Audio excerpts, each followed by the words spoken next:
in the rhythm like a stone from the grave, from the wood to the mic, we're paving the way. Two brothers talking, yeah, we're walking the walk.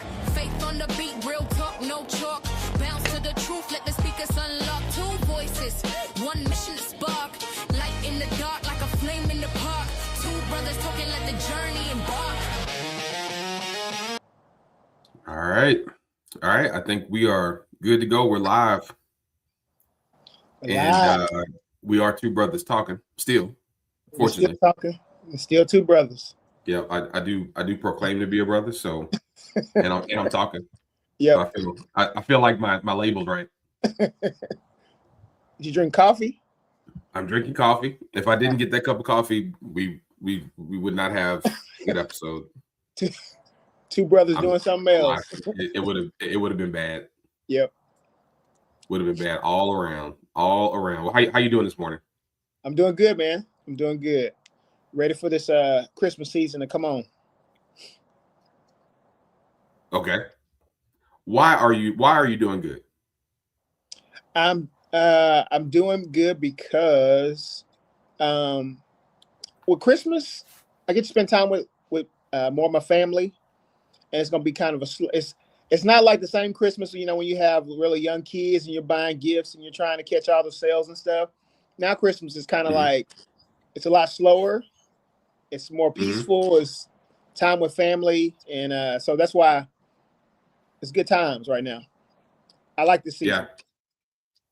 Yeah. I do enjoy the season too. I think for all the reasons you just said. And then also I feel like two things happen to me during these seasons.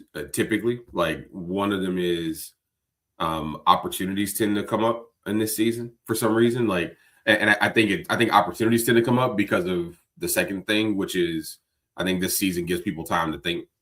It gives me time to think, time to reflect, time to think about the year and decisions and outcomes and what I'm looking for next year. As far as what I feel like I need to go out and pursue, what I feel like I need to give, to you, to people around me, to, strangers, to people at work, to obviously my family at home, what I need to like give, pour out, next year that maybe I could have poured out differently, or I need to pour out more of.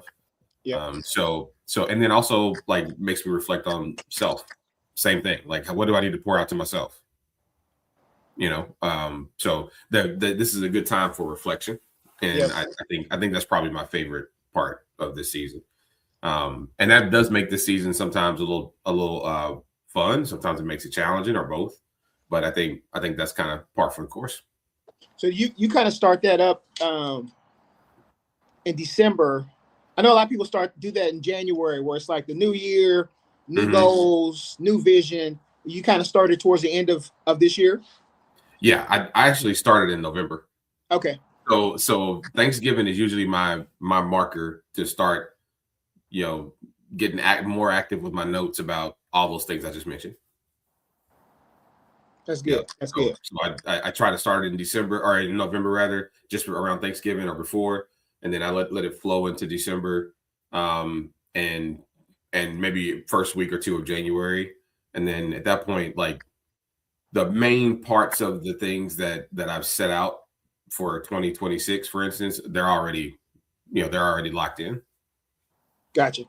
They're already locked in. So this is a good time all around, and a good time for the topic that we're going to talk about today too. I thought the topic that you proposed for today was really timely, and that's why I went with it hook, line, and sinker. I had no pushback at all. And that topic, for those that are watching or that will watch, that topic is the blueprint: spiritual leadership in the home.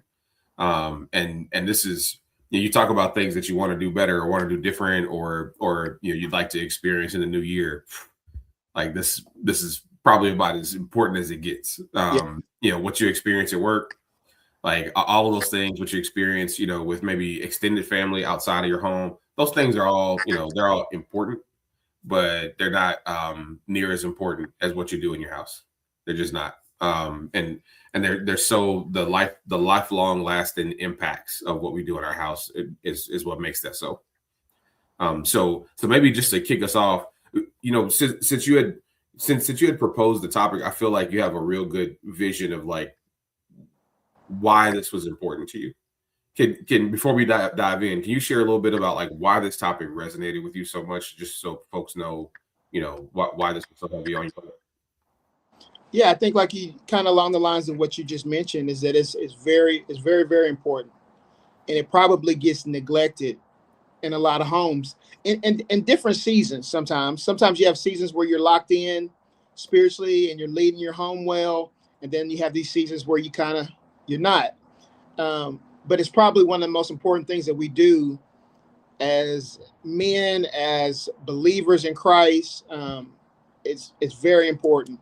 I think, when you talk about like the Great Commission and sharing your faith and things of that nature, it's like, if you start in your home, you immediately have impact on the next generation.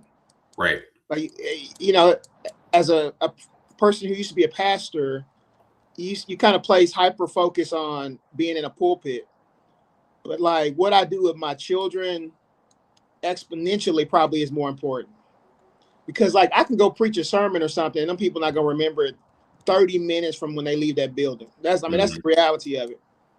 What I do with my kids and my family on a daily basis is gonna stick with them from a lifetime, good or bad.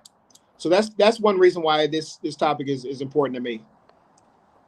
Got it. Yeah, I kind of thought my interpretation of the topic was I think on par with what you were thinking. And I guess the only thing that maybe is a little different is I think today and our usual target audience is men, right? More so than anybody. But although I'd say probably most of our topics are gender agnostic. But and I think this one is too. And that's probably the biggest difference is I think about like there's lots of roles of spiritual leadership in the house, and all of those roles are not owned by the man. Gotcha. And I like there's God has called children to be spiritual leaders in their homes where maybe there wasn't leadership. And he's worked through those children to be that, as an example. So I just think, I'm looking forward to this discussion. I'll put it that way, because I think that all the different roles of spiritual leadership in the house are really important, and there's not anyone exempt from some responsibility in that respect. Good point. Mm-hmm. So when we like we typically will do our our kind of 3-pronged approach to keep things structured and consistent. So we'll kind of define exactly what we're talking about, what we mean by spiritual leadership. So I'm going to come to you and ask you that question in a second, and then we'll dig into a little bit more, than the surface level of like how it shows up when you have it or you don't in the house, and why it matters in like a real life scenario. We'll talk a little bit about some of our maybe core elements to a blueprint, and like our thoughts on that. And none of this, for anybody who watches this or is watching, like none of this is really intended to be like the overly churchy, I don't have another word to say it, but like the overly churchy version of this conversation. It's not meant to be like the perfect home or the perfect man. It's meant to be real and what really happens today, and how you can find still real ownership and goodness in that spiritual leadership in your house, while not necessarily being a pastor or being a Bible expert. So that's not the point, because frankly 99% of the folks that are in the world, like, they probably aren't those things. As far as being like, you've read the Bible back and forth, you understand it all. Like, nobody understands it all. So we want to talk to you real, and then we'll wrap up with like the tools. How what are some of the tools that we can talk through, and maybe hopefully put out there that help somebody. So why don't we come back to that, Mark, at the top with how would you define spiritual leadership in this context? Yeah, so for me, I think how I would define spiritual leadership is, I'm leading. There are people following me, following my lead, And the way that I'm leading is based on my spiritual, I'll just say spiritual toolbox, spiritual tools, all these non-tangible things. So I'm leading based off my spiritual understanding. I'm leading based on my relationship with God and what I believe He wants or desires. I'm leading based on my discernment. So like it's all these kind of non-tangible ways which I'm leading other people, or other people are following me through life. So in the context of our home, that means like I'm making decisions um, from a spiritual place as opposed to simply from a practical, natural understanding. Because like in the natural, things can look a certain way, and in the spiritual realm could be like something totally different. And so when I go to make decisions for my home, what I'm saying is I'm leading also from a spiritual place, so that I'm probably going to need to acknowledge God in everything that I do, because my five senses alone and my own wisdom is not enough to deal with the world that is natural and spiritual all at the same time. Got it. So that makes a lot of sense. And I was thinking about it pretty similarly. I would say that probably the are you hearing a little bit of feedback or no? I am hearing feedback. Seemed like. Did you hear it when I was talking? Oh, it looks like it might be. It might have been on your side on the mic. Like it sounded like typing maybe a little bit.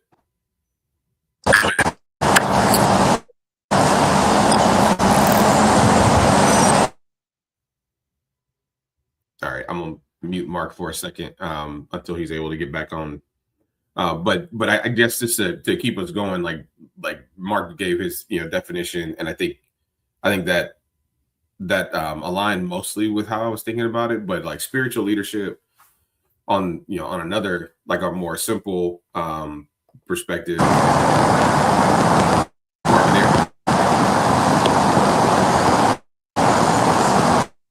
Spiritual leadership on a more simple perspective in my mind is really centered about one, how well do you follow, right? I think to be a really good leader, you have to be great at following. You good?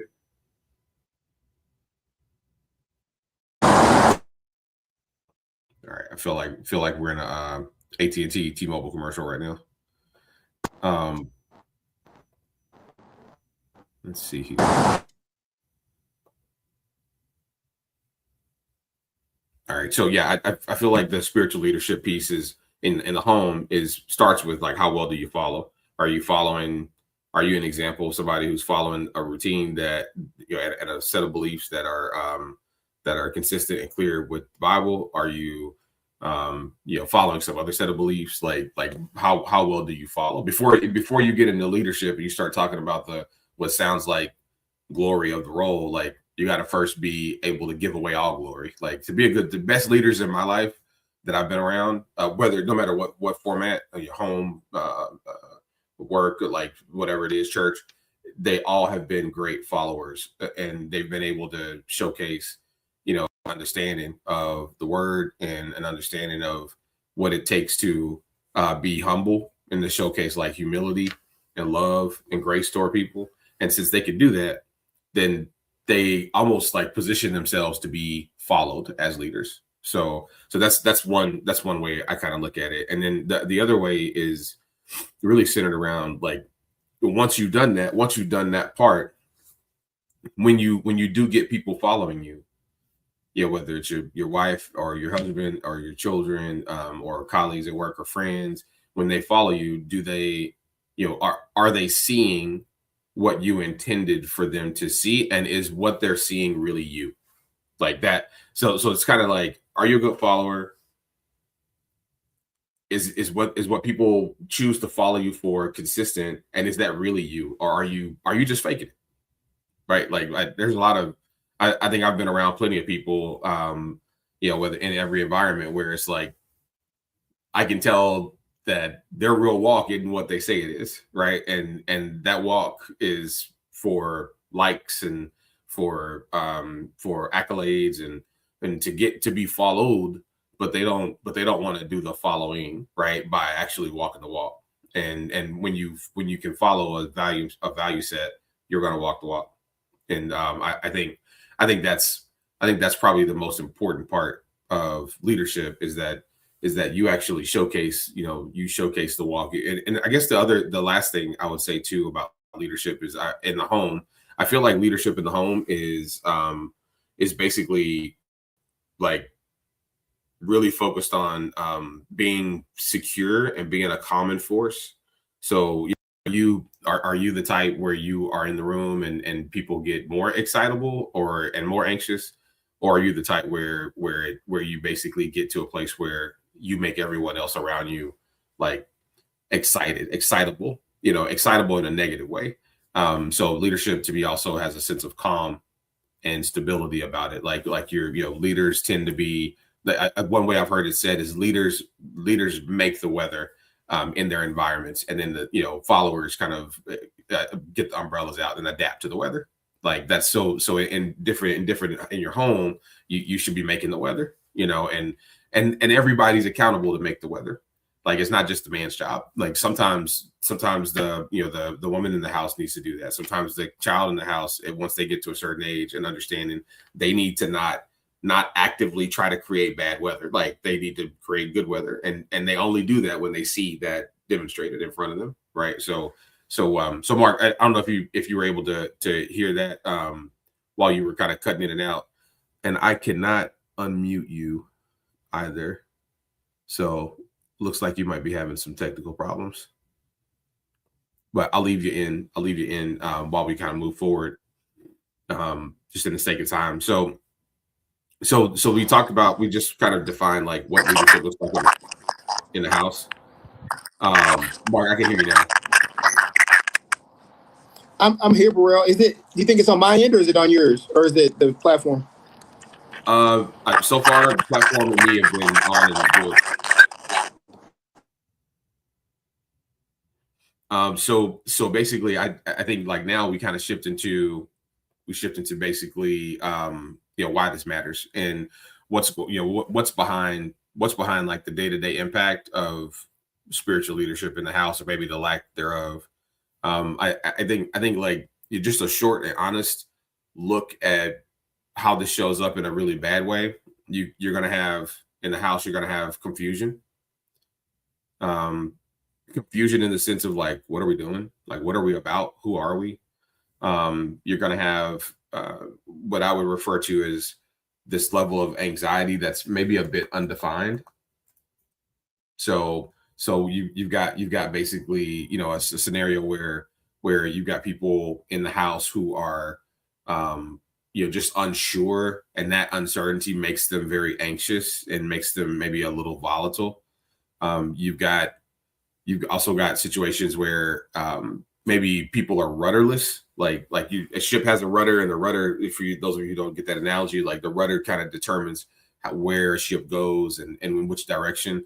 They might feel rudderless, like they don't really have a direction in the house. And everyone in the house I'm talking about, like the man, woman, child, like that doesn't matter. Single family, like single mom, single dad family, all of that applies. I think the other way it shows up too is you've got just really bad behavior in the home. So that could, I think in its simplest form, that shows up in the way people talk to each other. So do you have people using profanity at each other? Like, do you have people having conversations that are highly charged when they shouldn't be? Do you have folks maybe talking to each other in a condescending way versus solving problems together? Do you have people in the house or in the family that are avoiding one another? Like this like kind of an approach of where they know that there are things that need to be dealt with, but they just don't deal with them. Do you have people in the house that are greedy, that keep all of their resources for themselves, and everybody's kind of out for them, but nobody's out for the whole, right? And that those are elements of a lacking spiritual leadership guardrail or a guidepost.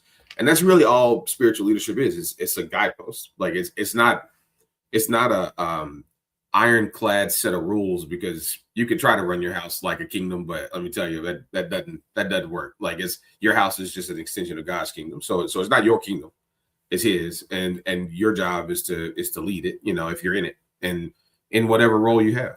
Like, that's the job. So those are some examples of how I think it shows up where you don't have spiritual leadership in the house. And then I guess maybe if to take that the furthest step, you're going to have situations where you've got really destructive behavior in the house, whether that's violence, drugs, alcoholism, and having all those things in the house might be a sign of a lacking of spiritual leadership. But at the same time, you can actually rebuke those things out of your house with spiritual leadership. And it's not easy. It's not easy. And I've seen a lot of that personally. So I can speak to it from personal experience. I know it's not easy, but it is possible, and it is worth it. And you don't have to have some miracle cure. That's the miracle is the leadership, right? So you just have to be willing to follow. And then once you are following Christ, you're following God, and you have a clear path to what it is you want to represent and who you are and who you want to be, then you can implement that in your house. And I would say you have to have you probably want to have, you don't have to have, but you probably want to have a structure to do that, especially if your structure up to that point didn't include heavy spiritual leadership. So in your home, there's a tumultuous, heaviness about the way that spiritual leadership can show up. And if you don't have a structure in place where you've got you maybe even written it down, where there's kind of three main things that are important to you about your spiritual leadership or about how you operate your home, it's going to be hard for you to deal with the turbulence of weather and the occasional kind of figurative tornadoes that happen in all of our lives. Is all those things will throw you topsy-turvy, and you won't stick with the leadership, or you won't follow the leadership if that leadership is already present, and it'll show kind of the worst of us. So it's good to be aligned, at least with the adults in the house. It's good to be aligned with hey, this is the way we operate in our home, and that in itself is leadership, right? It's having a set of boundaries or values allows everyone to lead, and that's what real leadership looks like. If you have a set of boundaries and values that you're aligned on, everyone can lead at that point. It's not just one person's job; it's everybody's job. It's I don't know that I've ever shared this before, but it's like the football fumble analogy. When things are tough, or when things happen that are unexpected, nobody expects a fumble on the football field. But there's not a designated fumble getter. There's not somebody that has a title where it's wide receiver, running back, quarterback, tight end, fumble recovery. That's not the way it is. Everybody's the fumble recovery person. So if you have the set of values that allows everybody to be ready for that fumble, day to day, then that's a really good position to put your household in, and put your friend group in, or put your coworkers, like your teams in. But it really shows up at the house. And if you can get everyone to understand that concept, that we're all equally responsible to attack that fumble and to recover that ball for each other, to work for each other, that goes a long way. It just takes some time to get that really understood across a home, especially in a home where there hasn't been that. So it requires a lot of patience and a lot of grace and love toward the people that are around you. I think that Mark had a couple of pillars, and while he's kind of challenging or figuring out the challenge with the technical side, the pillars behind the spiritual leadership in the home, and that blueprint that they use that word that we were starting with. My pillars were kind of threefold. They were really simple. One of them is presence. So just showing up emotionally and spiritually open, showing up kind of ready to care, to love, to apply grace, to be clear, to be vulnerable. And that vulnerability creates trust in the home, especially out of men, because we all know men, we aren't we aren't vulnerable typically. We usually don't share. When we share with an agenda. You know, when we share what seems to be vulnerably, it's usually from a place of like, I want you to see me a certain way, so I am doing this. It's not usually from a place of like, that's authentically who I am, and I'm doing it because I care. I want nothing back. I don't have an agenda, and I don't know that we're always as self-aware as we need to be to really recognize that. So one is like kind of showing up and being present emotionally and spiritually and vulnerably, and doing so with no agenda. And you got to really reflect on that first one. That first one sounds easy. It's really hard. It's really hard because frankly, like humans are always looking at an end game. Like there's something we want or something we don't want, and we let that guide how we lead or how we show up. And our presence is important. It's really important. The other one is like practice. So I think like the daily habits that we have define our leadership or lack thereof. And those habits are, you know, how do you start your day? Like, are you a person that has a routine, you know, that involves some discipline, self-discipline? Are you a person that has a routine that involves self-care? You know, a person that has a routine that involves the active care of others. Like you don't wait for them to need something, especially in your house. You are seeking out, you know, the status of everybody in your home. Like, are you good? You know, are you really good? What's going on with you? You know, I love you. How can I help you? Like that's, you know, I want the best for you. Even if that means to my detriment, I want the best for you. You know, and that's I think very difficult also. Right. If your presence is there, though, a presence precedes the practice. So if your presence is there and the way you're showing up has no agenda, other than to just, you know, to be there for your family and loved ones, then the practice part, you know, really just determines how much of an anchor in the home you are. Like, okay, you're present now. What does your presence do? Right. What does your presence do? Your agendas are clear. Your intent is clear. But now, what do you do? And practice is the action part, you know, of the equation. If you want to equate it to sports, you know, I'm sure anybody who's listening to this has heard this 1,000 times. You know, the best ability for any athlete, especially professionals, is availability. Like, so presence is always going to precede everything else. But then, like, skill and capabilities is next. So that practice part is going to really be determined based on, you know, how much effort you're willing to put in. Are you willing to seek out like other ways to showcase, you know, your leadership, or to showcase that you don't know what to practice and you need help on what to practice? Like everybody who plays a sport, somebody who's starting to play soccer doesn't necessarily know what drills to practice, right? So you might have to go seek out some help to understand those things, and that's okay, and that's a sign of your vulnerable presence, because if you're not vulnerable, you won't seek out any help. Right. So the third part, I feel, you know, just personal opinion, I felt was important around the blueprint of leadership in the home, spiritual leadership in the home, particularly, is really about protection. So there's this like, there's an energy in the home that is yours to protect.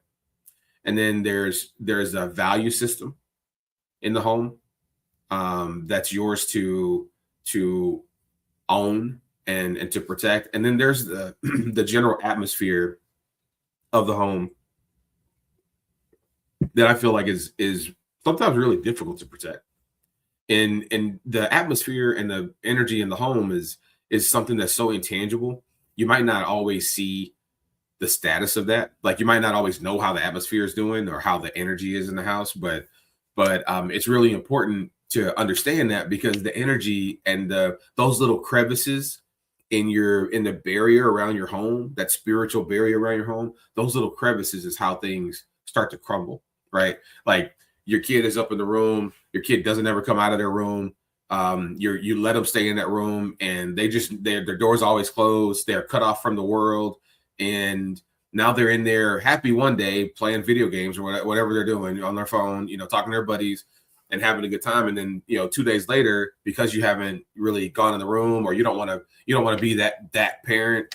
So now you've allowed them to develop this cocoon And in that cocoon can enter all types of things into the house, right? And now, you fast forward a couple of weeks, your kids got this terrible, really crappy attitude, and you're wondering like why, or they're avoiding, interacting with anybody in the house altogether, and you're wondering why, or they're isolated, they're sad, they are loud with their friends and mumble and grumble around their siblings or you, or around other family. That's not healthy. That's a sign something's wrong. And don't let any kid of any age tell you it's not. Like, that's a sign that something's wrong. And if something wrong, might not be that, like, they're doing anything wrong. It may just be that something's wrong with the integrity of the home spiritually, and they need help. So a leader is gotta go in there with no agenda, not trying to be right, not trying to be the big dog and be the dad or the mom, like trying to, you're gonna do it my way. Not with that energy, but with the energy of, hey, I love you. I can tell something's going on. You don't have to talk to me right now, but at some point we need to deal with it, and I want to help you. So when you're ready, you need to come out of your cocoon. And if that lasts for a while and they don't, I'll speak from personal experience. Sometimes you have to be the unpopular one, and that's part of leadership. You have to be the one that says, hey, no more door closed, man. You might not realize it yet, but being cut off from the world is not good for you. Isolation is not what humans were meant to experience. God wanted us to fellowship. He doesn't want us to be isolated. Satan attacks us in isolation often. Now, when God leads you to temporary isolation so that you can pray and meditate, that's a different thing. But when it happens for weeks and weeks and weeks, and their attitude is really poor, and they're not engaging, they're avoiding, they're snappy, that's not what God is not leading that, in my opinion. That's just not what's happening.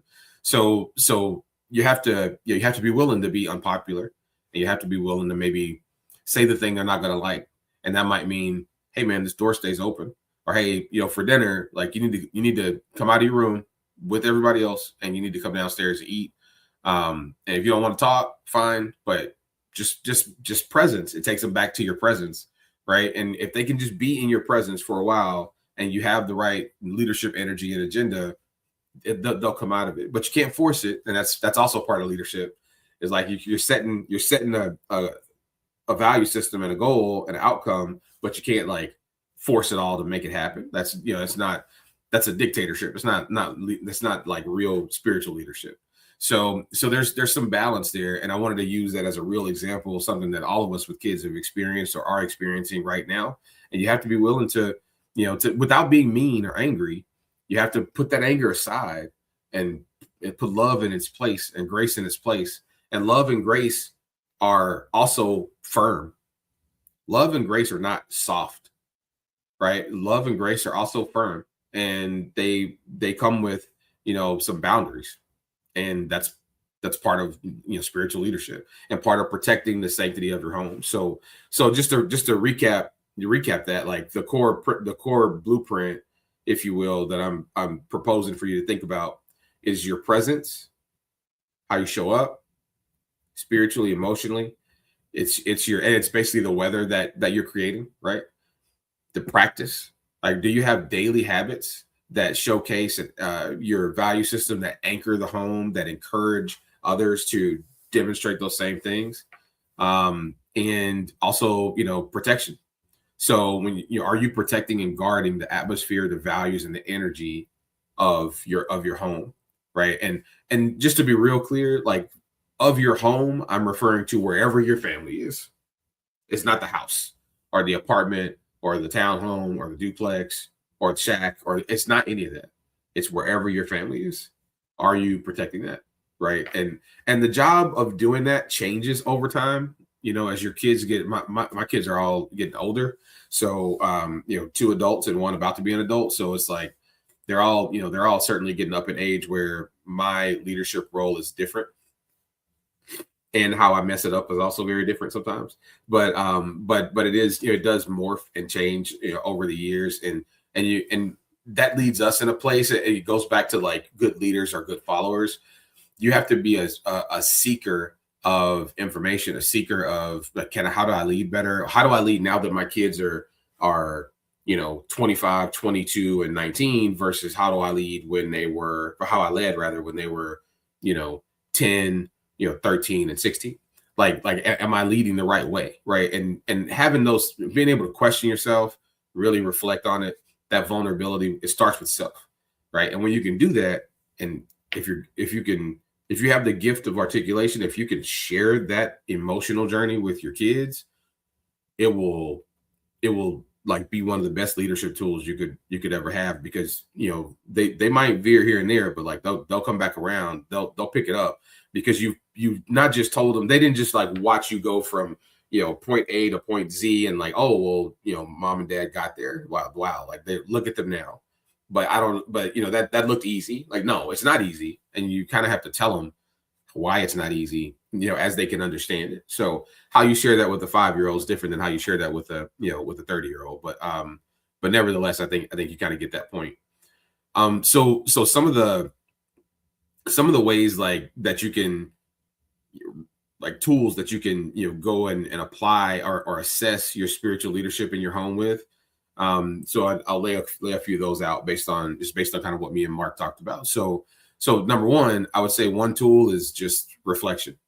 So if you can write down, just it's on a note, sticky note, anything, if you can write down the values, let's call it 3 to 5 values that you hold dear, right? Then write those down. If you can't easily write those down, if it takes you all day, they're probably not values you operate with, just being frank. Like, it's probably not what you do every day. And that's okay. This part of it is understanding that. So take a moment, write down the 3 to 5 core values of spiritual, of leadership and just values, just general values that you hold dear in your home, or that you would like to hold dear in your home. As you write those down, now, this is the hard part. Assess yourself and get your significant other to assess those values too. Now you just opened up a can. So you're writing down the 3 to 5 values that you hold dear. I'll give you an example of what one of those could be. One of those could be, it could be, that we follow the word of God. It could be that we always demonstrate love to each other, no matter what. It could be that, like my siblings and my spouse come before me. It could be like, those are all examples. I'm not saying those are your values, but those are all examples. So as you write those down, because they're specific, then now grade them yourself. And now, without showing your grades, get your significant other to grade them without being influenced by your numbers. 1 to 5, 5 being I demonstrate these consistently every single day, or we demonstrate these consistently every single day in the house. 1 being I don't demonstrate them at all, or this is a new value. There's no bad rating. The only quote unquote bad rating would be that you don't do it. Right? You don't rate. Like, rate it. It's okay. Rate it. You can't make it better if you don't know what the status is of it today. So just rate it. And as you rate it, get your significant other. And if your kids are old enough where you think they can, add some value to that rating, and they don't have to be that old to do that, like, ask them, hey, these are the values that I think are important, or I think we should operate with. Can you give me an honest grade of how you think we operate with these things and why? Right? So that's the start. That's the tool. The second tool that I would encourage to really improve the leadership of the home, spiritual leadership of the home, is to openly seek out Christ. And if your spiritual North Star is the Bible and the Word, then make sure that that's how you're showing up. Like go and be the best follower that you can be, and by seeking the Word. And if you can do that in itself, just by osmosis and the word magic that it works on all of us, you just reading it, getting closer to God, having a relationship, it is going to change how you show up, and it'll change that presence part. Emotionally and spiritually, you will be stronger, and everybody in your home will benefit from that, right? And then that'll show up in your habits. The last thing actually relates to the habits. The last thing is identify some simple, when you think about those 3 to 5 values, under those, write down some examples of how those things show up in practice every day. What are the daily habits where you think that would show up? I'll give you an example. So I mentioned that one of your values is, we love and follow Christ, and the Word of God is our our North Star. Okay, so then if that's the case, then now are you what are the practice points? Are you reading every morning? A verse or a Bible chapter? Do you have a group of people that you work with or that you are friends with that you talk about, the Word, and you guys read together and you discuss periodically? Do you watch, videos? If reading is not your jam, do you watch certain types of videos that help explain the Word? Do you go to church? Do you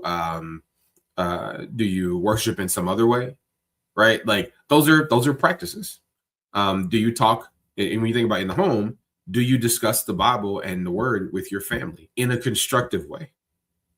Right? Not in a know-it-all way, not in a beat you over the head with it way, not in an argumentative way, in an actual seeking to understand and an openness, a listening kind of way. Or do you an empathetic way? Do you do that? Right? Those are all practice points and great examples of how you can showcase that value. So hopefully those things, those tools will help along the way. And I'll wrap us up. So I know we're right at time. Apologies for us having some technical difficulties, but we powered through it. We didn't let it change our weather. We brought the weather. And hopefully you saw that. And that was, to me, in reflection, that was a good opportunity to showcase some spiritual leadership in itself. So thank you for joining this morning. I hope that those that watch this get a chance to really digest, the meaning behind it, apply it to their homes. There's a lot more in spiritual leadership in the home, but I'm thankful to get the opportunity to share, and I hope that blesses somebody. We'll catch you on the flip side. Thank you. Have a good weekend.